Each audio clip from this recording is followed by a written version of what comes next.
Well, fuck it. With that, let's get going. Welcome to the Hard 180, where we are counting down the 100 most essential albums of the 1980s hair metal scene. Coming in at number 8 is the 1982 record from Judas Priest, Screaming for Vengeance. And to scream about this record with me, I'd like to welcome back to the program comedian Don Jamieson. Hey, Don. Hey, good to be with you. And man, you could not have picked a better record for me. This one has a lot of meaning in my life, and absolutely one of my favorite metal albums of all time. It was I thought this would be a better fit. The other one that I was going to throw at you was Iron Maiden Power Slave. So did I make the right call?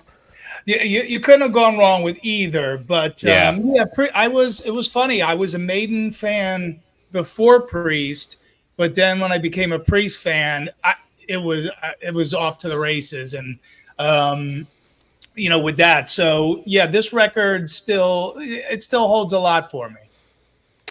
I think my timeline on that goes pretty much the same. God, they're so close when I got into both bands, but I believe I was already into Iron Maiden by the time I found Judas Priest. But then, yeah, I probably give more of an edge to Priest overall, personally. But like you said, you can't go wrong with either. Yeah, it was funny. A few years ago, I did a thing with Loudwire, and they were like, "We want you to come on, and it's Priest versus Maiden." And in my I almost told them no because I'm like, it's gonna be a blowout for me personally. As much as I do love a ton of Maiden, but I just my mind. But then when we went through it album by album, it was way closer than I thought. Oh, nice. And Priest really can almost do no wrong with me. And the only album by Priest I just don't like at all is "A Redeemer of Souls," and that was. And then Richie Faulkner watched the episode and commented on it. I'm like, oh, great. The one album I didn't like is the one Richie's on. And, I've known Richie since before Priest. I felt terrible, but he's such a gentleman. He gets it. Yeah. He wasn't mad. He was just like, wow, that was an amazing conversation. And we'll probably be doing this for the next, 10, 20 years, debating this kind of stuff. Because at the end of the day, right, what we're doing today, there's no right or wrong answer. It's just, hey, let's just keep this great music alive. And the Priest is still going here in 2024. So that's the most important thing. And I'll share this with you because you probably haven't listened to every episode, but I did a grunge series. I don't know, like 2000. Actually, I started it during COVID. And so this is similar. There's some pretty big differences, but the one thing that really hit me with about by the time I got into the second round of 10, I was like, holy crap, this music is a lot more fun to talk about. I love grunge, but that scene, there's so much dark history to it with a lot of death and all this stuff, and this one's a little more upbeat. Which is funny because right now when we were growing up, your parents told you, if you wore that Black Sabbath shirt, your parents will tell you that we got to get you to church, and you need God. You met my parents then.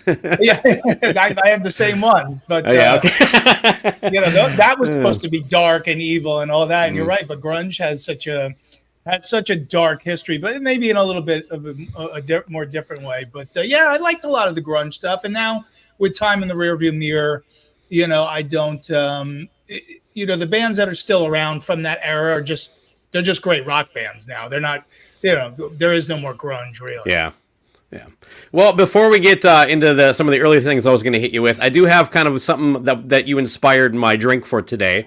I'm basically going to be chugging some pickle juice. Let's see here. That is the good stuff, Don. Yeah, I saw your video. Now, I've heard this before. By the way, I put beer in here. I'm not drinking pickle juice. I love both, so yeah. Well, I just full disclosure. I don't want to be someone might actually notice and call it out. You know how the world is. But do you have a favorite go-to? Well, no, I'm backing up here. How did you get into slamming pickle juice after a run? Because I started hearing about this pickleback thing, and in New Jersey where I live, they don't do pickleback. I think it's more of a Southern thing where you would chase a shot of whiskey with a shot of pickle juice. So, I started getting curious about that, and then I just started drinking pickle juice right out of the jar.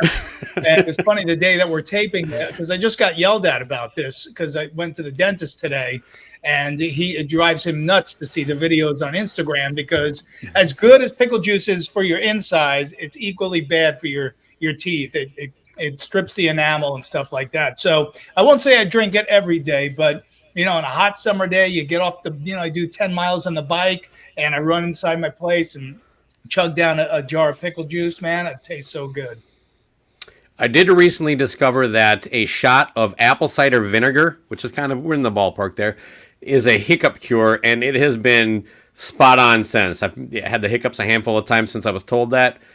It takes care of it better than any other cure. So there's my tip. And everyone swears by apple cider vinegar now. Pickle juice is a million times more delicious than apple cider vinegar. Oh, yeah, well, I'm doing a shot just to take care of hiccups. This is absolutely disgusting. Yeah. Yeah. Okay. Yeah. So, and it's got all the health benefits. So there you go, kids. We're gonna talk metal and how to stay healthy. What, did you have a favorite brand of pickle that you like the juice for, or? Well, so my next video, so it's waiting for me. I got curried pickles. Curried Pickles. So this pickle juice is gonna have a little kick to it. So I can't wait. And it's got all these spices are still in there and stuff. And there's like a twig and stuff in there. It's gonna be, I don't know what's gonna happen on that one, but I can't wait to find out. Have you got into any other juices like olive juice or something? No, I don't think olive juice is quite the same. Yeah, I do love olives though. They just had that hot dog eating contest last weekend over Labor Day. Hot dog water? You ever just slam some of that? No, you're taking me into some dangerous territory here. Okay, all right, we'll move on then. Well, I'm going to take you down memory lane here just a little bit. I have a few things prepped for you before we get into the record, so just bear with me, please. Here, if you look at your screen, this is, I think, around 2000. The metal show was still going, so I want to say 13, 14, 15. I can't remember, but this is at New Hope Cinema Grill in New Hope, Minnesota. That is my stepdaughter, who I convinced to give you one of my band's T-shirts. And we both had a great time. By the way, she used to watch the metal show with her stepdad, and so it wasn't too much. I didn't have to twist her arm too much to bring you out. But here, the next day, you were DJing something at a bowling alley, some kind of charity event, and there you are wearing the shirt with Ken Herbeck, great Minnesota Twins player. That's right. Yeah, they had it was a sports thing. It was for charity, and yeah, I DJ'd that. So, oh my God, I probably still have that shirt somewhere, because if you give me a free shirt, I'll wear the hell out of it. That was my next question. So yeah. Anyway, but all right. Well, moving on a little bit then. I wanted to say welcome to the Pantheon family. I saw that you and it's Keith Roth, right?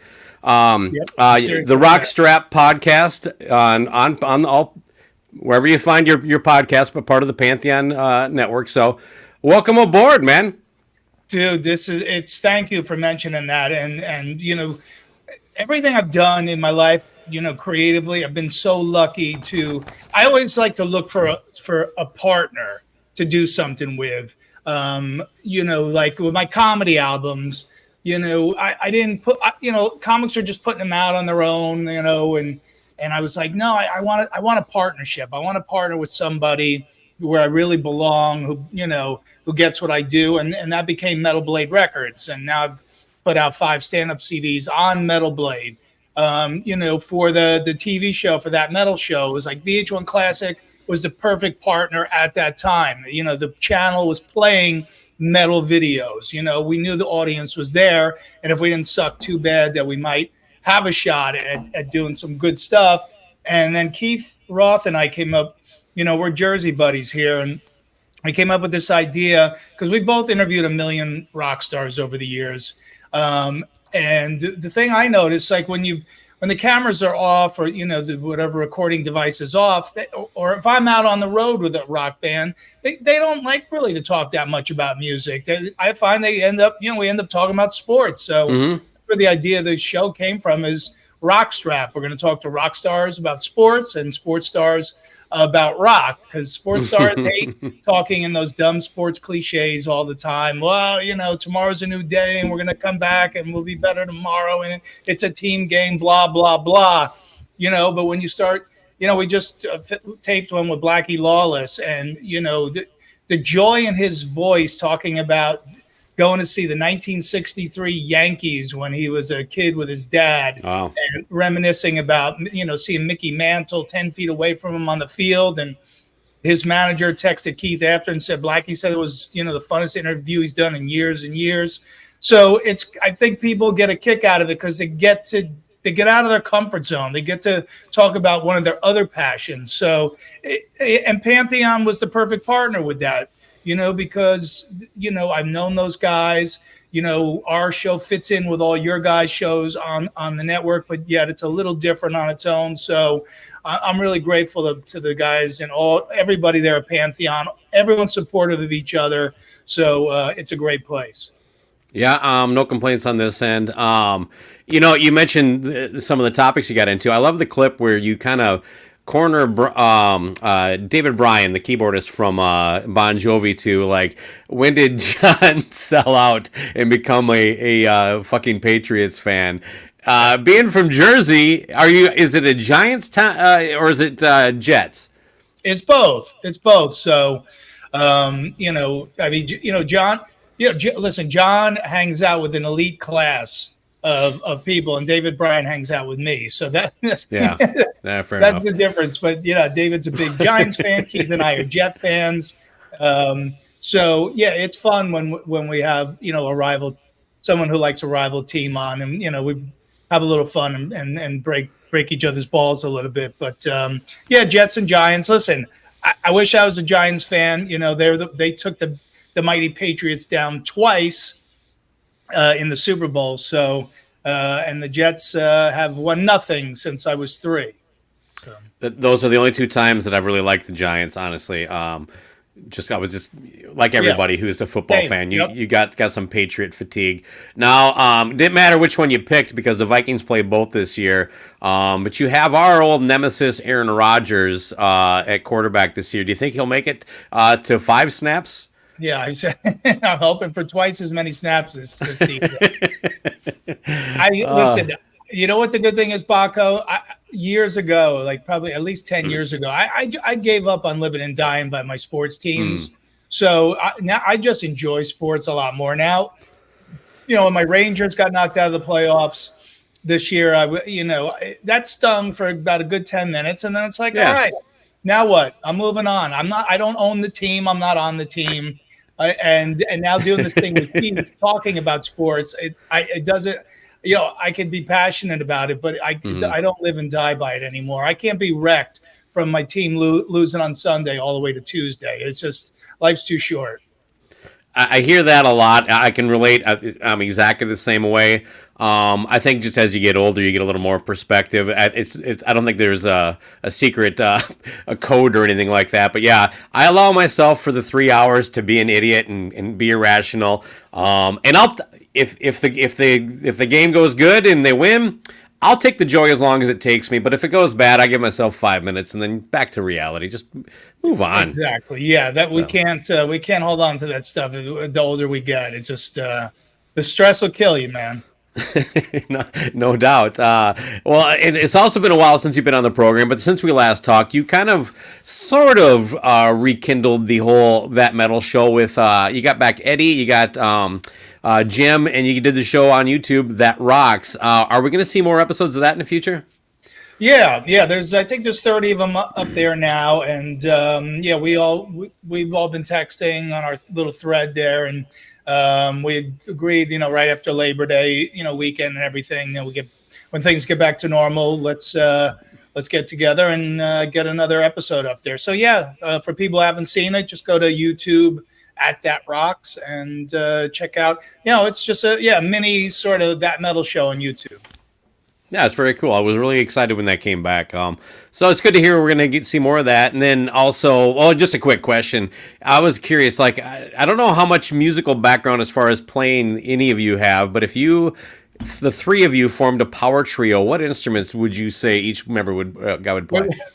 We'd be called King's F for three musical failures. Because out of the three of us, I'm the only one with any kind of musical talent whatsoever, like and that is minimal. I would have to. They couldn't play anything. I mean, what would be funny is Eddie should be the singer, but he could use a track because you know how much Eddie Trunk loves tracks. So he could sing, but not really have to. He could play the track, and then Jim's. I guess Jim would have to play the drums, and I'd play the guitar. No bass player, and it would be we'd break up before we even started. Well, it sounds like we already got a documentary in the making. So, topical of today, I guess I'm pretty sure I saw every episode of that metal show. I'm drawing a blank. Was Rob Halford or any member of Priest ever on the show? Yeah, Rob was on 2 or 3 times, and I'm trying to think if we had anybody else on.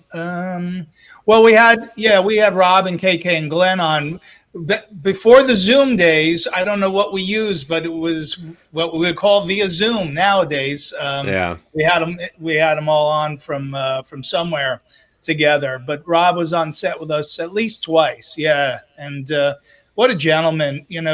One of the proudest moments I ever had of doing that metal show is when we did the Ronnie James Dio tribute show, after Ronnie had passed, and Rob came in and sat in with us for that, and just told a lot of great stories, and he really obviously loved Ronnie and really looked up to him. So whenever he needed the metal god, he was always there for us. Yeah, I've had him on the show too, and it was I don't know about you, but it was one of those like I don't know, it was my idol. You know what I mean? It was you try to kind of keep it calm and real, but it's like motherfucking Rob Halford, man. He's real. He's the real deal. He's down to earth. He's he's everything you would hope for in these heroes of ours. They there's that old saying, never meet your heroes. But honestly, for me, for all these years of that metal show and my own podcasts and obviously I continue waving the flag for hard rock and metal, that I haven't had any bad experiences with anybody. And that's an amazing thing to say. And I'm so happy because this is the world this is the music that has shaped me. And to know that the people responsible for creating it are great people too. That's makes it so much cooler. Absolutely. I mean, I haven't really had too much of like a bad experience or like a diva moment other than anytime I try to book you. So. Oh, exactly. I'm very, very tough to get to me. Obviously I'm kidding. But what about the Jamieson show? Is that Jamieson show? I'm sorry. That's still happening? You going to do anything with that going forward? That's done. That's done. I put that one to rest because I really want to concentrate on the rock strap. It's, as you know, it's a ton of work. Mm-hmm. Even when you have a great partner like Pantheon, it's a ton of work starting something new. I mean, look at Kerry King. He's starting his own band. They are not Slayer. They are not starting by headlining festivals. So whenever you start something new, you really got to be dedicated and put your time into it. So that's what I'm focusing on right now. But that's something there's a bunch of episodes I've been posting up on my YouTube channel, which is just YouTube Don Jamieson. So I was where I needed to get to. I had 12 Rock and Roll Hall of Famers, including Rob Halford, on the show over the years, and it was a lot of fun to do something different and a challenge because I really learned how to interview people with 2 other people. That metal show was really where I learned to interview, but that was in a group situation. So when I started interviewing people on my own, it took a while to figure out like what's my style. So those shows were fun. It took a good probably year or so for me to really get in a groove of like just talking to people one-on-one. I really enjoyed it. I always you almost had a smirk to everything you were doing, or a little bit of snark, and it added a different element with you just being by yourself. So yeah, good stuff. But I get what you're doing. I'm just kind of checking in on it. And the last thing, as far as promoting stuff that you're doing, until the end when you get to say whatever the hell you want. I would feel rude if I didn't promote the work you do with a friend of mine, Courtney Cronin Dold, on the Punchlines and Backline shows. I know you just did one, right? As we're recording this, it was at the what's that called? The Monsters of the Mountain or something? I think did Yeah, they change well, the name? Mountain Music Festival Mountain now. Music Festival. But yeah, so which is basically the land event of the Monsters of Rock cruise, where we really started, punchlines and backlines have just become a big staple on the cruise now. And they brought it to the mountain down in Gatlinburg, Tennessee. And we just had Britt Lightning from Vixen uh, do a stand-up set, and she was absolutely fantastic. Right on, man. Yeah, so it's a fun concept, and people seem to dig it. So the fact that it's still kind of going, it pops up at Rock and Pod, the Monsters of Rock cruise, and like events like this. That's really cool. And kudos to both of you. I love Courtney. Yeah, she's a great comic and a great writer, and the idea to sit with a rock artist and help them develop a 5 to 10 minute stand up set is a real challenge, not only for them but for us too. But so far, it's just been all positive results. Kip Winger crushed it. Todd Latore from Queensryche crushed it.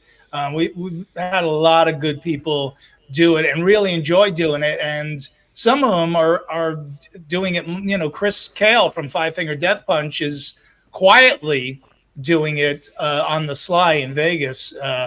So it's a couple of people have actually caught the bug and are continuing, which is great. Nice. Well, with that, Don, let's get into today's topic. As I said at the top, coming in at number 8 is the 1982 record from Judas Priest, Screaming for Vengeance.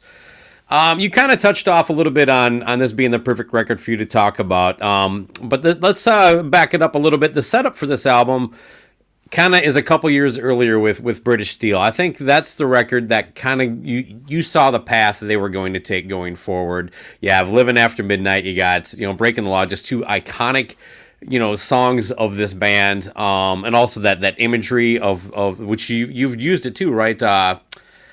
Oh God, you've done so many comedy albums. I'm trying to keep it straight. Hellbent for Laughter, I did. Okay. Say Hellbent for Leather, but yeah, that whole. That's what I'm confusing it with. But the album, the razor blade on this one. Plus they brought in the studded leather look around this time. I can't look. Don't take this in as a shot. I think you're a couple years older than me. Did you get to hear British Steel when it first came out? I did, yeah. And yes, I'm definitely a couple of years older than you for sure. And that album was, huge for me. But I got to say, when I put on Screaming for Vengeance and heard Hellion into Electric Eye, I went, God damn, they just went next level on this record. Only a few minutes in, I already knew, like, wow, the British Steel is great, but this is already feeling pretty special. Yeah. And they talk about the record in between Point of Entry as kind of being, I don't know, a little disjointed. They blame it on partying too much at the in Ibiza, Spain, or whatever the place that I'll never go to is. But it also kind of gave them the motivation to kind of knuckle down and go back to Ibiza and just be a little more focused. But so this was produced by Tom Allom, he's been their longtime producer. I think going back to British Steel, maybe before. I just don't have that in front of me. The initial recordings, like I said, were done. Yeah, it says Ibiza, Spain. They finished the album in Orlando, Florida, which is the home of Disney World. So I'm sure they were just, slaying the squish or the dudes, in the parking lot of Disney World, and something called BJ Studios, which. Yeah, that could be taken a couple different ways. What about, let me ask you this. I think sonically this might be my favorite sounding record Tom did with Judas Priest. That's not to complain about the other ones, but when I listened back to it in preparation for this, I'm like, man, this thing, it doesn't have that dated 80s metal sound that a lot of the records I've been talking about do. This still holds up sonically across the board. Yeah, I think I agree, because I also think just because of the songwriting too. I mean, these songs have a lot of layers to them, and there's a lot going on there. So, I think that Tom really did an amazing job where you sort of didn't you didn't lose anything. You didn't lose any of the power, but you also didn't lose any of the the more mellow stuff that's on the album either. You didn't lose any of the nuance.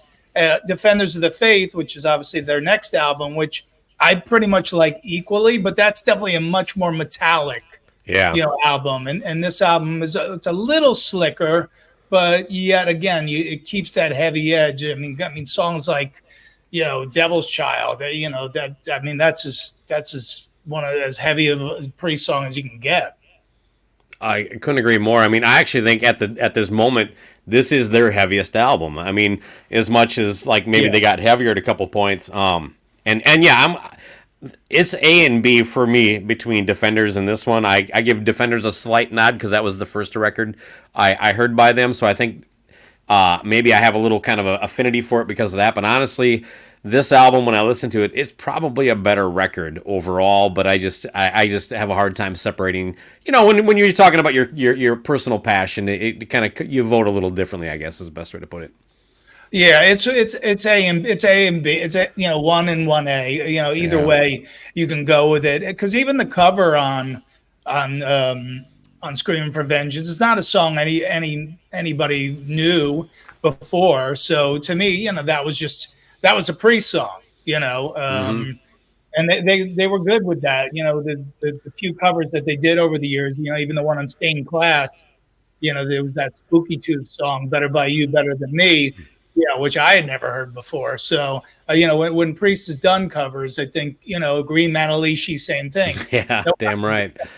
I didn't even know that that period of Fleetwood Mac even existed. So, Same. they have a long history of really putting the Priest edge on these covers.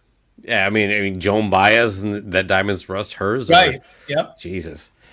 And of course they pick the obvious. Well, I think in hindsight it seems obvious, but you got another thing coming. Is the quintessential Priest song. Obviously, it's one of those tunes you're going to hear every night. But every time I still hear it, man. Like I heard it this afternoon, listening for tonight. It still fucking delivers.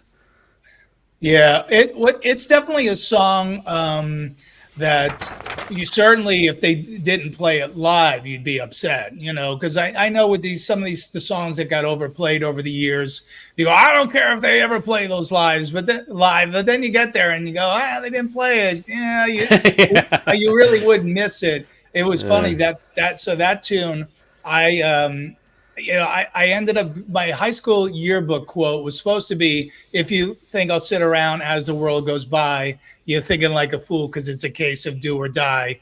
Out there is a fortune waiting to be had. The bridge to You Got Another Thing Coming. But my buddy wanted it so badly, so I ended up letting him take that one. And then I took a quote from Ozzy Believer. But that was my original high school quote. It was going to be from You Got Another Thing Coming. Well, that's a pretty badass story, man. We didn't have high school quotes,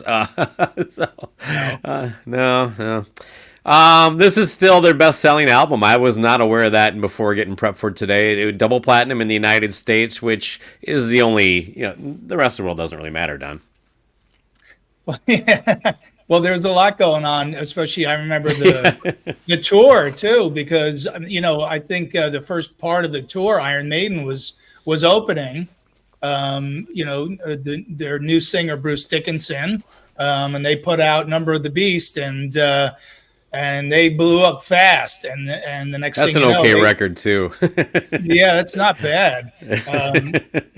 But they were opening, and obviously Priest was doing arenas, and then probably about halfway through that tour, Maiden jumped off and they started doing their own arena tour. So yeah, that was a lot going on at that time in terms of metal and really making big noise in America.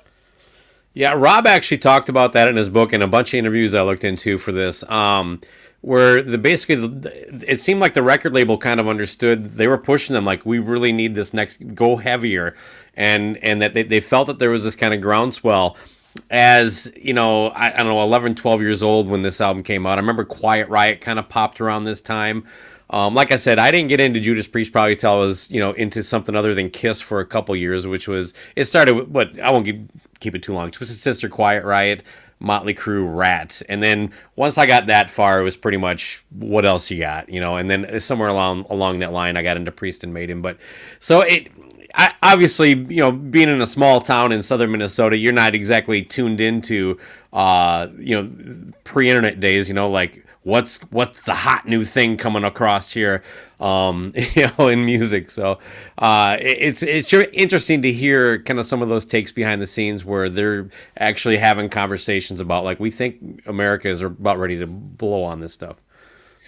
Yeah, you're still talking about pre-internet, and I remember finding out about this album coming out like 4 months before it did, and you're like every day you're like in pain, like Yeah. come on, when is this album coming out? Because they didn't do like they do now, where they release 8 singles, starting six Yeah. months out. It's just like that when the album came out, that's when you first heard it, and I was so friggin' excited about Screaming for Vengeance because, yeah, I mean, British Steel, I was like out of my mind about. And then Point of Entry was like, but I liked all the previous Priests. So it wasn't like, I had one good one bad one. I had plenty of Priests to listen to, but it was just such a high expectation about this album. And like I said, within minutes, I knew that this album was really going to be special. What was your first Priest record? Like, when did you first get into them? What album would that have been? It had to be, I guess, Unleashed in the East was the first one I ever heard. Okay. At my cousin's house. And I was like you, like, I started out, I only liked Kiss for a few years. That was it. I didn't want to know about any other band. And then, and then it was Hall & Oates. It was no, that was my timeline. Oh boy. Yeah. I only like Oates. Yeah. I'm a Hall guy. He's actually been on the show. Can you believe that? That guy talked to this idiot. Oh yeah. They're just playing the reunion tour. There. You called it with Slayer. I didn't believe it at the time, and I was like, no, they're not. I'm like, oh, fucking A. Anyway. I know. It's crazy. And anyway, but then my cousin got me into Aerosmith, and then I got into Maiden on my own, and then he got me into Priest. So I think it was Unleashed in the East was the first one I heard, and I said, oh my God, this band's great. Yeah, Halford's voice is. I haven't heard anybody that doesn't like it. You know what I mean? It's just him. Well, and we Dio. we didn't know back then there was a lot of touch up on that album, same as the Kiss, Kiss Alive 1 and 2, but nonetheless, it is still one of the greatest live albums ever. And I'm guessing you've maybe seen Priest a handful of times. Yeah, many times. My first one was the Point of Entry tour in what was that, 82 in Jersey, with a band named Iron Maiden opening with a singer named Paul Di'Anno, and they were on the Killers now tour. I'm jealous. Yeah, and I was like, I hope Priest is as good as they sounded on my cousin's, record. And wow, did they blow me away? Was not expecting that. The motorcycle, the whole thing. It was crazy. Asbury Park Convention Center, Iron Maiden, Judas Priest together. I definitely left that show a changed man. And there were two other fellas at that show who I did not know at the time, but later did a TV show with for many years. A young Eddie Trunk and Jim Florentine were also both at that show. So I think that was all three of ours probably first, metal show together. And I think this applies to metal fans more than any other music genre. But as you get older and you make friends kind of later on in life, you have all of a sudden these list of shows we went together but not together. There's so many of these fellow podcasters that I've met from Minnesota. It's like, oh, I was there too. It's kind of cool. Absolutely, and because to me that concert is so important to me in my life. Haven't seen those. I'll never forget Priest coming out and playing Solar Angels, and it was just like, man. Yeah, that'd be fucking amazing. So the video for drawing a blank. Well, the fucking song. You Got Another Thing Coming. Jesus Christ, Baco. Even for the time, not very good. No, Priest got off to a slow start with their videos. I mean, Breaking the Law is so unintentionally hilarious. You Got Another Thing Coming video is just, it's a video.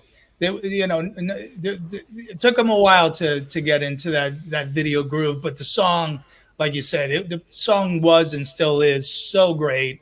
It is still very metal. So yeah, I wasn't, I was that was a period of time I wasn't. Yeah, I was more into, I was into bands like Motorhead, and I wasn't into the pinup bands as much. I wasn't looking for the pretty boys. So the videos didn't matter as much to me, unless you did. Rat was making great videos back then for Yeah. sure, with the storyline. Motley Crue did. And big, right, Motley with the big money and all that. But yeah, but Priest wasn't, in that category. They definitely had their own visual, but yeah, didn't really capitalize on it. But I don't think it hurt them that much. I don't disagree. Yeah, I mean, they really weren't a band that really needed it as much. I mean, their second single, "Take These Chains," was not even, they didn't even shoot a video for, but that was really common at that time. This is the early years of MTV. You might get one or two videos on a record, but they didn't do every single necessarily. And not only that, but things were a little bit different as far as singles, two or three. That they weren't doing the Def Leppard 7 singles kind of thing. Or like you said, even nowadays, where it's just like, our album's coming out in 6 months, but don't worry, you're going to hear 8 of the 12 tracks before it ever comes out. So, yeah, or a lot of bands doing a video for every song on the album. Yeah, which I still like watching music videos, but I don't want to listen to. I don't want to watch a whole album of videos. I find it annoying when I'm streaming music on YouTube Music, not YouTube Music, and every song has a video, or some kind of, lyric video or something. I'm like, just go blank. I'm listening to music. I'm not watching my phone for the next 4 hours. But anyway, let's get into the track by track, Don. I'll basically just run through side 1 and side 2 and let you kind of fucking get at it, man. It opens with like a little 41-second thing that I absolutely love. Was used in a Kia minivan commercial. I don't know if you ever saw that a few years back. I did, but yes. The Hellion. And I will say this. How perfect is that we've come now to the point where, like, all these diehard metal fans are now like, they have kids and they need a minivan to take them somewhere, but they still want to be badass, and they got a black minivan cranking the Hellion. Well, yeah, and back in the day, it would make you crazy if a band ever sold their music that way. That would be the worst thing you could ever imagine. Is Judas Priest sold their song for a car commercial? It's over for them. And now I say you're crazy if you don't sell your music for car commercials or video games or wherever you can now, because times are different now. So please, to all our favorite bands, sell out as much as you possibly can, because it gets nice. That's a different way to expose people to your music. And so I don't blame bands for doing it anymore. You don't make any money on those records anymore, unless you're one of the few bands that's lucky to still sell millions of copies of a record. But there's got to be other revenue streams. And you see a lot of people in their 20s and even 30s who go, yeah, I got turned on to such and such a band through X whatever video game that their music was featured in. And it's cool, as long as the word gets out. That's what's most important. There's a bunch of that, and I'll mention it as we go on this record. They've done a masterful job. I really hope they're running it and getting the money. I don't know their publishing situation, but well, it really opens up with Electric Eye. What do you got on this one, Don? Just the Hellion into Electric Eye is just so powerful. I mean, that the double lead, what you expect from KK and Glenn, and then right into that opening riff. That's just, it's just this instant, like a rocket ship taking you out into up here in space. I'm looking down, and then that low Halford vocal, and as the vocal builds throughout the song is just incredible. I mean, that obviously that was a great concert opener for them for many years, and particularly on that tour, because they saw them twice on that tour. And when the lights went out and the Hellion played, and you knew they were going to bang into Electric Eye, just one of the best album openers in metal. And I mean, what a cool! it's so perfectly Judas Priest that it's called the Hellion.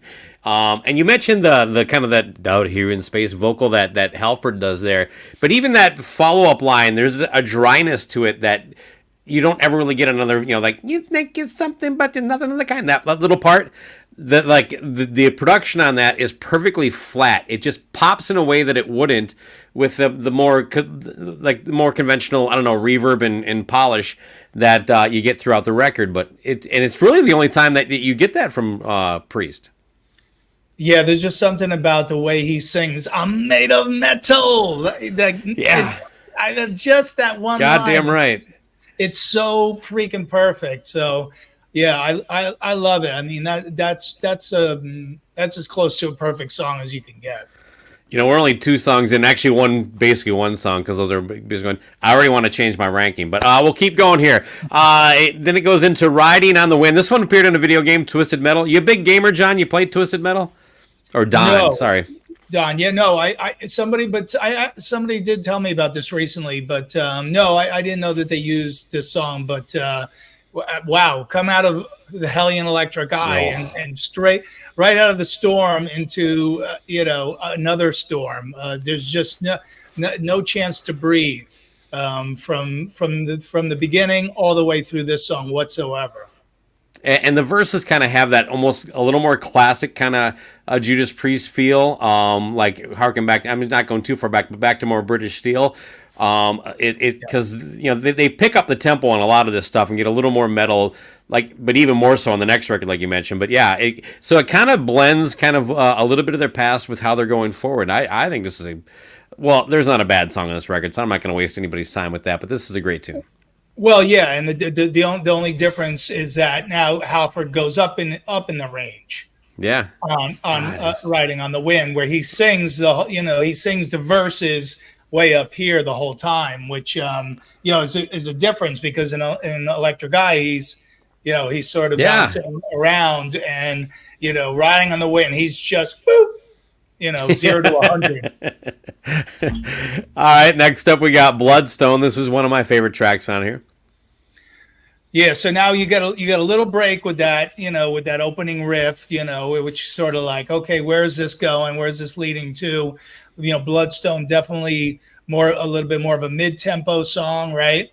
But that's where the power of this song is, in the tempo of it.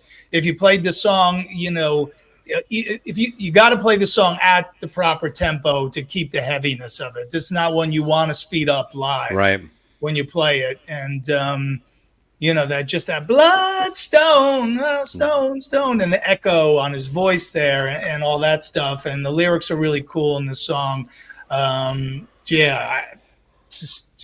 Killer, right where you needed it, right in the third slot there, perfect. And is this a song that on the solo outro has that kind of like, it's like a post solo bridge where it's like, yeah, they're so close together? Or is that a different song? It just hit me right now. I'm not sure. I think it's this one. We're like angels in the night, living the dream. No, that's Fever. Yes. Sorry. I had a feeling we'll get to Fever. We'll get to Fever. Yeah. But yeah. Well, then we got a guy who's kind of getting his foot wet in the professional songwriter world, Bob Halligan Jr. Take These Chains. Now, is this the cover you're talking about? Correct. Now, I believe this is the first appearance of it recorded. Bob Halligan would write with Kiss. God, I don't know, on something on the Hot in the Shade, I know. Yeah.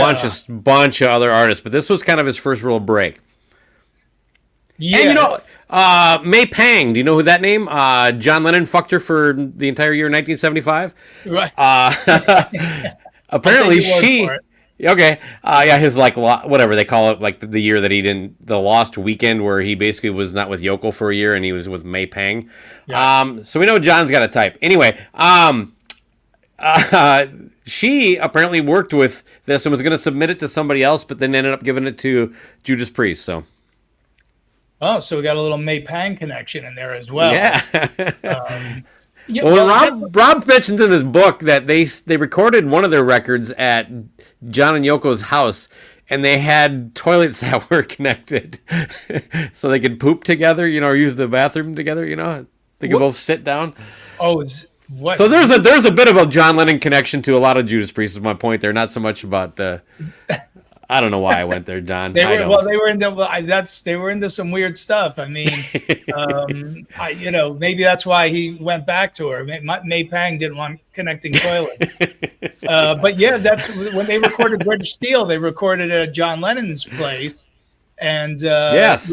that's the famous story about doing Metal Gods and to simulate the sound of the marching feet of the Metal Gods. They had like a drawer full of silverware and they just like bounced it up and down, because they didn't have the fancy sound effects back then.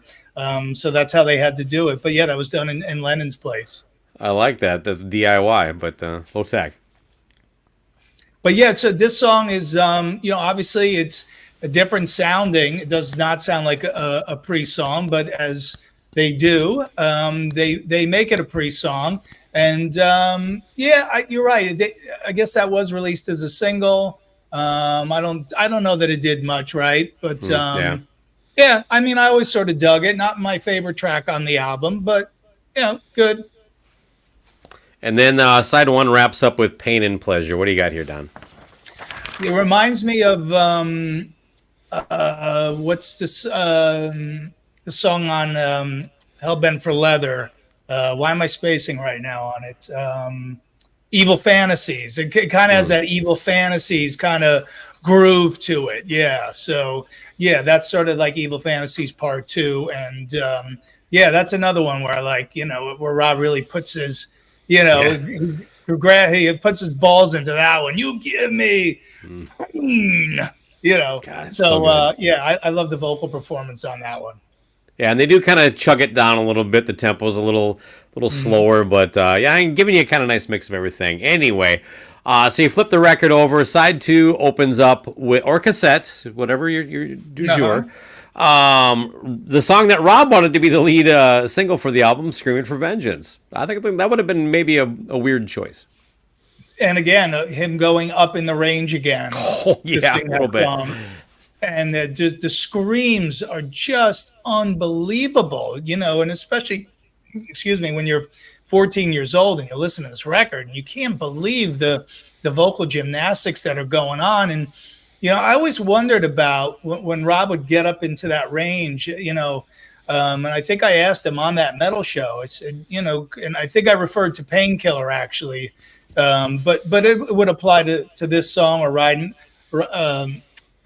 Riding Like the Wind, Riding on the Wind, which is, I said, is that what's more difficult? A song like Painkiller? And he said, no, once I get up into that register, I'm fine. He goes, because you just stay up there. He goes, it's the stuff where you're going up and down, up and down. That's the one that's more of a challenge to sing. But you could, I don't care what you say. You listen to Screaming for Vengeance. I don't care what you tell me. That vocal performance. It cannot be done by a lot of people. That's really special. Yeah, I'm with you. It's amazing how smooth it sounds, but at the same time, you almost like try to imagine singing it, and you're like, God, that sounds like torture. Yeah, and then knowing he's going to have to sing it live too, which of course he did. That tour, they did everything except for Take These Chains. I'm pretty sure. I think they played everything else on the album, if I remember correctly. So, which I was thrilled about. Those are the days, man, when you could actually do that, and people would dig into it. Well, the next track comes to us from Guitar Hero and Grand Theft Auto. You've got another thing coming we've talked a little bit about, but any more to add to this one? Yeah, not really. Just, it's, I guess the placement of it is sort of weird. Wouldn't that have been the third or fourth song on the record? I'd say second or third. Yeah, I mean, So it's kind of a strange placement. I wonder if the album was flip-flopped originally, where "Scream for Vengeance" was the opening track, and "You Got Another Thing Coming" was the second. Because that back in the day, and I still think it's important for bands that put out full albums is the sequence to the record. Back when I was 14, I didn't know there was a strategy to it. I just knew like, okay, this album has a great flow to it. But you know, a lot of times record companies said, no, no, no, no, we're going to do it this way, and it really kind of messed some stuff up for bands. But you know, there's no going wrong on this one when you had the Hellion Electric Eye. Oh, absolutely. I mean, I wouldn't change anything about the sequence. But Rob did mention in his book that this was more of a record company decision to have this be the lead single. And so they were like, well, whatever, we're just going to put it on side two while they were going through the sequencing process. And I think KK kind of echoed that in his book. I don't recall that quite as clearly, but yeah, what a fucking great tune. All right, then we got Fever, the song I already incorrectly attributed a lyric to for another one. But what do you got on this tune, Don? Well, I thought this would have been a good single. You know, I was actually I was surprised that they didn't release this as a single because.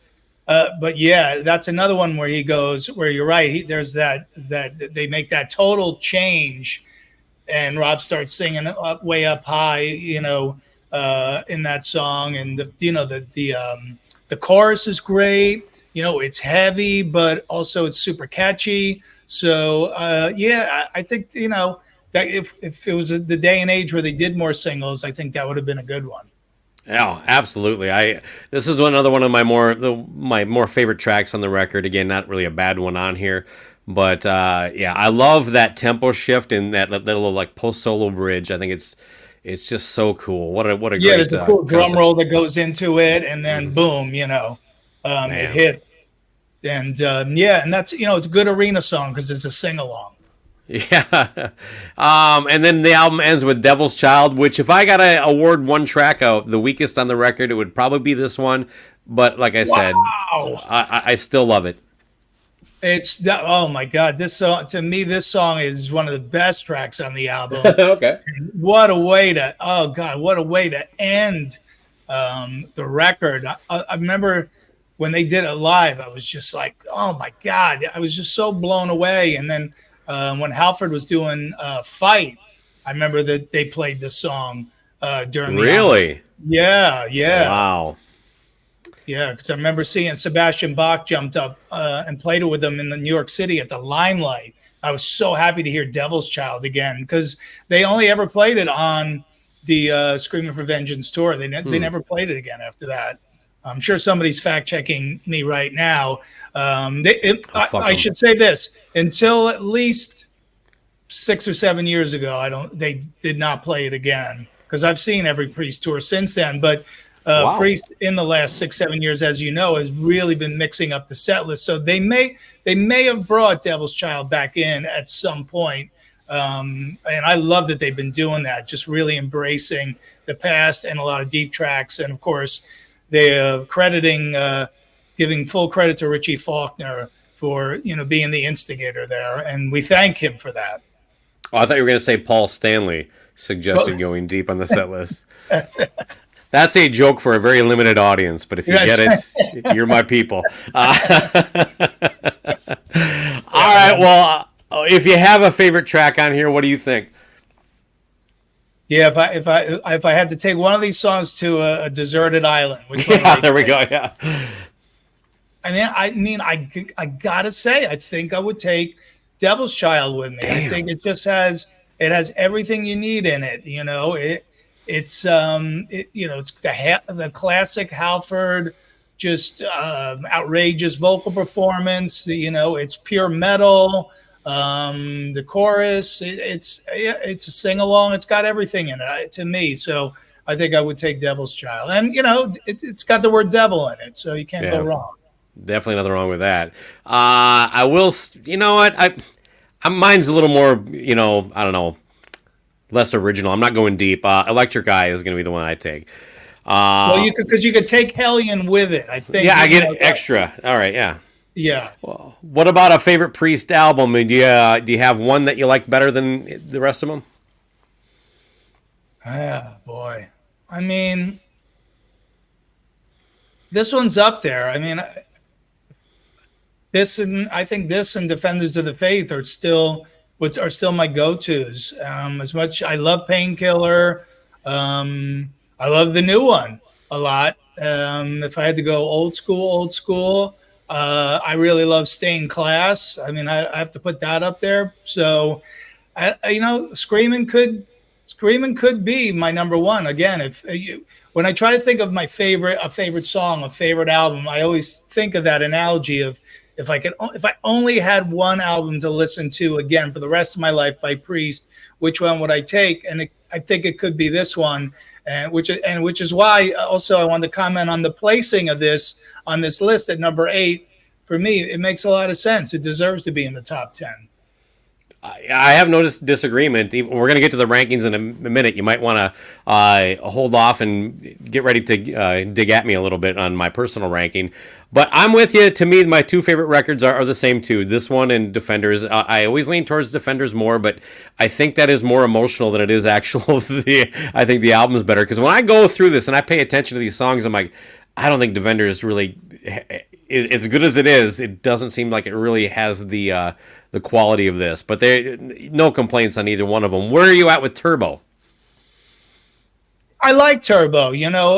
Priest, like I said, Priest can just about do nothing wrong with me, and that was what was going on at the time, and I was growing up in that time with it. So I always liked then, and I especially like now the bands that at least tried something different. Mm-hmm. What for better or for worse, I like the bands that try something different. And I like Turbo, and I still put it on occasionally, and I still like the record. It's not a go-to. I don't put it on often, but when I do, I enjoy it. I Hot for Love, I still like Reckless, Wild Nights, Hot and Crazy Days. I mean, some of those, songs, and of course, Turbo Lover is still in the set list. I know they put Locked In back in the set list at one point in recent years. So yeah, there's some heavy stuff on that album that's really still good. I love the record. I still listen to it somewhat regularly. I don't know. It's hard to say when you, at this stage of the game, like what's regular. Twice a year to me in my head seems pretty regular for a record that's that old. Well, if you have record collections like we do, yeah, sometimes you only get to a record between my CDs and my vinyl, and then all the stuff I got in my freaking iTunes and stuff. Yeah, it's hard to get. It's hard to get back around to the J's again. I know you love collecting vinyl. What are some cool recent purchases you got? I just got this. I always people always. This is very much not Judas Priest, but no, I love them. For people who because people always say, "Who are the young bands? Who are the young bands?" I love these guys. Tyler Bryant and the Shakedown. And the thing that I connect with them so much with vinyl is the fact that they do their own vinyl. They they have their own record company. They produce their own vinyl records. They have on the back here you'll see they have an album right here called Live from '79 that's available on their record label here that they recorded live to vinyl. So that's the coolest. So if you're looking for somebody, who are young and have a lot of energy, if you like roots rock and you love the tradition of vinyl, these guys cover all those points. Real quick, I'll shout out a little love to some friends of ours. Welcome to 1979 is the studio they recorded that in Nashville. When I was last in Nashville, they're one of I think there's about 6 places where you can properly master vinyl. And they're doing it there. So we got a tour, got to see how the whole process was done, and what a great group of people. And yeah, if you haven't been to the studio, Don, I guarantee they'll give you a tour. And next time you're in Nashville, it is a cool fucking setup. Just I don't want to waste too much time explaining. We did a whole episode talking about it, so people listeners to the show can go back and listen to that. But you would. Oh, good. Well, I'm definitely going to go back and check that one out because I love all the shows about vinyl too. So I will look up that very special edition of Cobras and Fire. All right, well, let's get to the rankings. This is what everybody wants to hear me yab on about. All right, so it came in with an average score of 19.75. So that's the average rank to end up at number 8 on the overall list. And it had a high rank of number 2, and it had a low rank of 48. Yours truly had it at number 23. So I don't know if you're offended by that. There's 20. When you get to the top 25, even the top 50 was just all monsters. But I remember listening to this today, and then, like I said, I started this like 4 years ago. I went back, and this has happened a few times. I'm like, 23? And then then I look at what's ahead of it. I'm like, all right, I kind of get it. But Yeah, well, you're right, though. I mean, once you start getting in the 20 range, I love, when Eddie Trunk does his top 20, band songs on his radio show. I like to play along and do it too. And sometimes I'll call in with my list, and sometimes I just do it for me.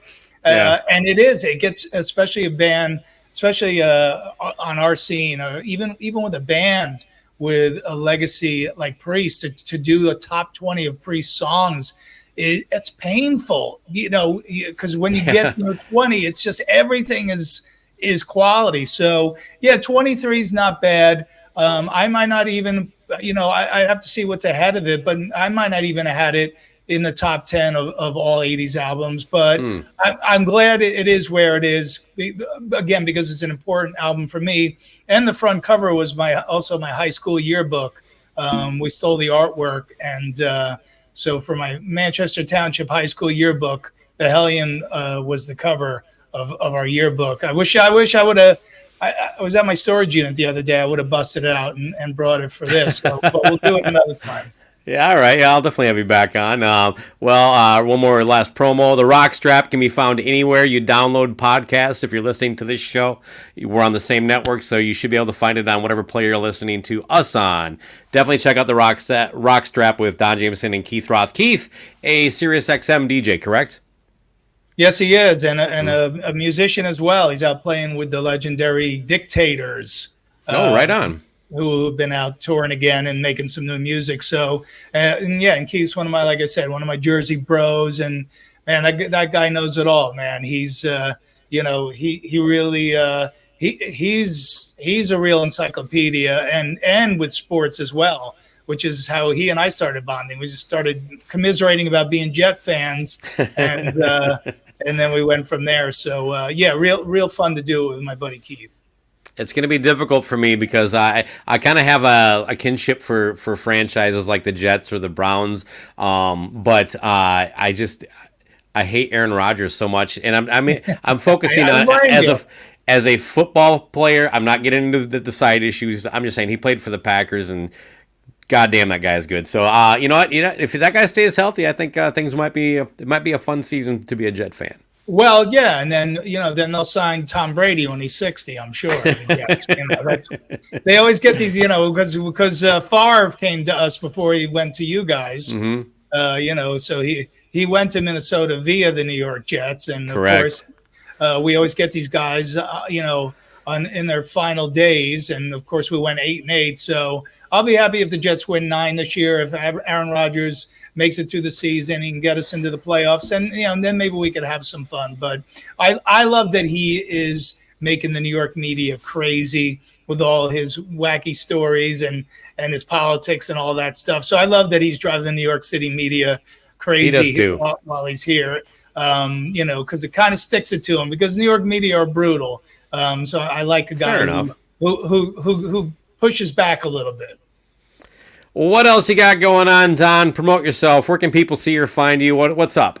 I got all the social media like we all do. So find me on there for live dates. So come and see some live stand-up comedy. And I list all my dates on my socials. So check me out there. If you haven't seen me live, come on out and see a show. And obviously, next time I'm out your way, please get in touch. And I'd love for you to be my guest at a live show again, because it's been a while. And that's where most people can find me, is on the road.